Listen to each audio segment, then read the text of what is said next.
Hello, and welcome to a special episode of If Women Were Meant to Fly, the Sky Would Be Pink, A Heartfelt Tribute.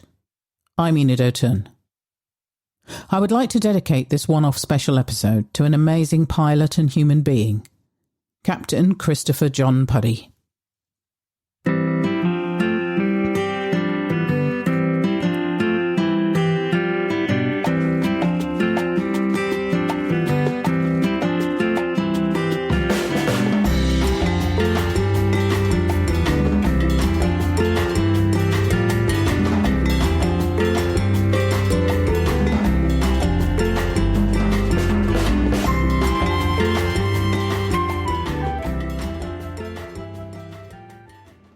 I didn't expect to have to write this tribute.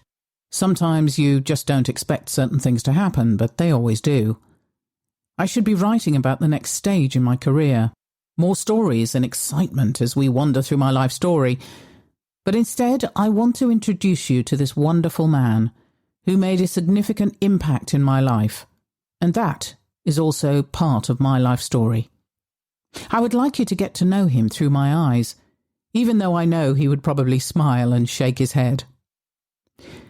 Captain Christopher John Puddy, known as Chris to me, was a very important and significant force in my life and career.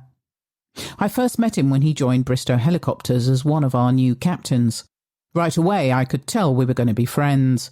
He was incredibly charismatic and kind, and came to us with a wealth of experience both flying and in life. It was so easy to like Chris. He always laughed when he spoke. He always spoke kindly, and he was a great teacher of all things aviation and life. He had a spiritual aura about him. He spoke candidly and never minced his words. He was honest about himself and his life, and always grateful when people were the same to him. He made friends easily, and to him, everyone had a part to play and a song to sing. He encouraged, motivated and taught so many people, and I know this to be true even after our time together, as he did what he did best. Chris never overloaded himself, either emotionally or practically. When we were scheduled to fly together, I would rock up with a flight bag overflowing at the seams, ready for every eventuality. He would rock up with one bag, carefully packed with only what he needed. Included in that were the ever-present healing crystals.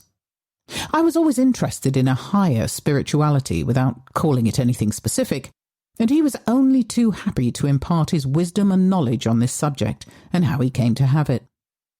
We shared a love of Russian literature, something I read a lot of during those years. There was a lot of waiting around as a pilot. We had long talks about everything, and regardless of the subject matter, Chris would offer a glimmer of hope if he could. He offered wisdom and help for the emotional trauma, but left it to me to pick out what I needed. He was never judgmental. He spoke about all he had learned in his life, both good and bad, with an honesty rarely found. I only ever saw him really mad a couple of times when people had taken advantage of his good nature, and even then, although he was firm and you were in no doubt how he felt, he saw only that people could change and learn. Flying with Chris was a scream, in a good way. He showed his skill from years of experience with ease. His handling of the aircraft I tried to emulate. He taught me so many things that you couldn't find in any textbook. Even in weather, he was adventurous and confident in a way that I wanted to be. He would guide us through some horrendous storms, with me questioning why he chose to punch through there and why he wasn't far enough away from that storm cell. Each time he gently reassured me that he had seen all this before, and he understood why I felt uncertain. Never a harsh word or recrimination. He never felt undermined when I told him that I didn't agree with his choice. He just smiled and said, "Fair enough. I'll always take what you say on board, and if I'm wrong, I'll admit it. You just couldn't ask for more." I often referred to him as St. Chris because I'd rarely met such a selfless person as him. He was easy to approach, and he was always reflecting on something. I would talk to him at length about my traumatic past, and he would offer coping strategies to see if they helped as I navigated through my feelings. I surmised quite early on that Chris's wisdom came from an old soul.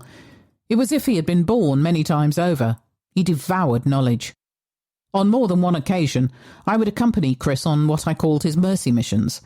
He would visit all manner of organisations whilst we had a 4 or 5 hour layover to help and assist with his practical skills. He was a plumber at a Catholic retreat, a carpenter at another retreat, and an electrician at yet another in-need establishment. I remember as clear as day how he gratefully received the nuns' thanks for saving them from several days of hardship, and how he was showered with fish or coconuts and other fruit varieties, as he wouldn't take any money. I would wander through the Lagos and Port Harcourt markets with him as we searched for something or other, for someone or other. He would often look at crystals. He believed very deeply in their various healing properties, and I was intrigued at his knowledge. I had amassed quite a collection by the time I left the company for my next great adventure. He sold me the very first laptop that I ever acquired, a MacBook. He was really taken with the emerging Macs of the day and had enjoyed this one, but it was time to move on, and I had my eye on it. It was a chunky beast compared to today's models, but it was state-of-the-art at the time. Captain Christopher John Puddy died suddenly on April 23rd this year, aged 73.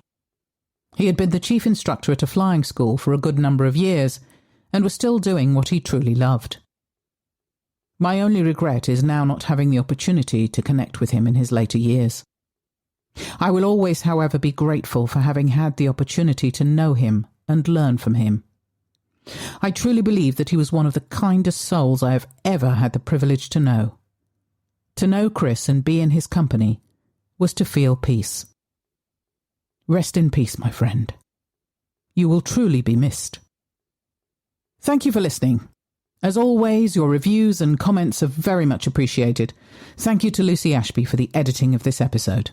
If you want to ask a question or make a comment, then please do on any of our social media sites or send us an email at theskyIspinkpilot@gmail.com. That's theskyIspinkpilot@gmail.com.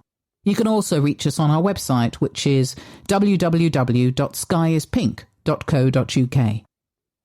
In the next episode, my flight time increases substantially on my way to becoming a senior first officer.